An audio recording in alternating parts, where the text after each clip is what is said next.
طب نعمل ايه لما احنا نشوف رؤية مفزعة؟ يعني ساعتها نقول مثلا ان دي اضغاث احلام، او ما هو لفظ، يعني ايه لفظ اضغاث احلام؟ يعني بسمع اللفظ ده كتير جدا، اه لكن ناس كتير ما تعرفش يعني ايه لفظ اضغاث احلام. طبعا لو رجعنا تاني هنرجع للسؤال الاولاني يا استاذه بشرى، اللي هي الفرق بين الرؤيه والحلم، والحلم. وده سؤال مهم جدا في علم الرؤى. الرؤيه قلنا النبي صلى الله عليه وسلم يقول الرؤيه منين؟ الرؤيه من الله. مش من الله. رساله ليك ببشرى او ايه او تحذير.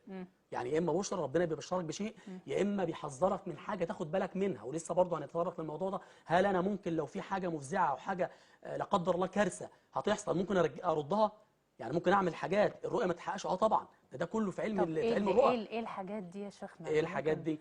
استاذنا؟ اخد بس السؤال الاول يا استاذه بشرى اللي هو ايه؟ اللي هو اضغاث احلام. اضغاث احلام. ولو شفت حاجه مفزعه، ودي بتحصل مع ناس كتير قوي، كتير كتير جدا. كتير مننا. كتير. او مثلا اخاف اشوف مثلا ده في حاجه تحصل لابني، للبنت، في حاجه تحصل في البيت، في كارثه، في كذا. النبي صلى الله عليه وسلم علمنا يا جماعه عليه افضل حديث لو الصلاه مشينا والسلام. عليه كلنا هنرتاح. اللي هو اللي ايه هو بقى؟ ايه بقى؟ اللي هو حديث النبي صلى الله عليه عليه افضل وسلم: الصلاه والسلام. اذا راى احدكم ما يكره. نركز كلنا في الحديث هنرتاح. إذا جميل. رأى أحدكم ما إيه؟ ما يكره. يعني إيه؟ يعني حاجة مفزعة، حاجه مفزعه، حاجة بتخوف، حاجة هتحصل مشكلة للإنسان. إذا رأى أحدكم ما يكره فليتعوذ. أول ما يقوم من النوم يعمل إيه؟ ها؟ يتعوذ يتعوذ. بالله يعني من يقول إيه؟ الشيطان الرجيم. أعوذ بالله من الشيطان الرجيم. يعني بيلجأ لمين؟ لربنا. أنا بلجأ لربنا سبحانه وتعالى. بحصن نفسي، بقول يا رب. يعني لو انا شفت اي رؤيه مفزعه اقوم من النوم اقول اعوذ اول بالله من شيء الشيطان الرجيم. اول شيء، ما طبعا وغالبا بيبقى الاحلام دي مفزعه. الشيطان بيبقى بيخوف الانسان، يعني عايز ايه؟ عايز يفزعه، عايز يخوفه، عايز يشغله على اولاده، عايز يشغله على عمله، عايز يحسسه ان في ايه؟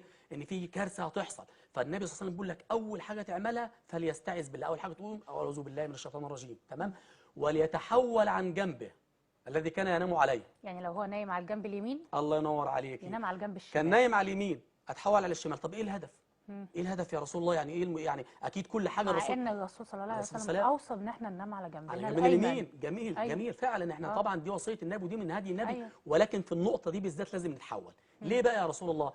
النبي صلى الله عليه وسلم كان يا جماعه بيحب التفاؤل، بيحب الفأل الحسن. فبيقول لك غير الجنب اللي انت عليه، عشان لو ايه اللي المفروض انت شفت حاجه ايه خايف منها، فبتتحول بتديها ايه؟ بتديها ظهرك. معناه ان الحاجه دي مش ايه؟ مش هتحقق خلاص.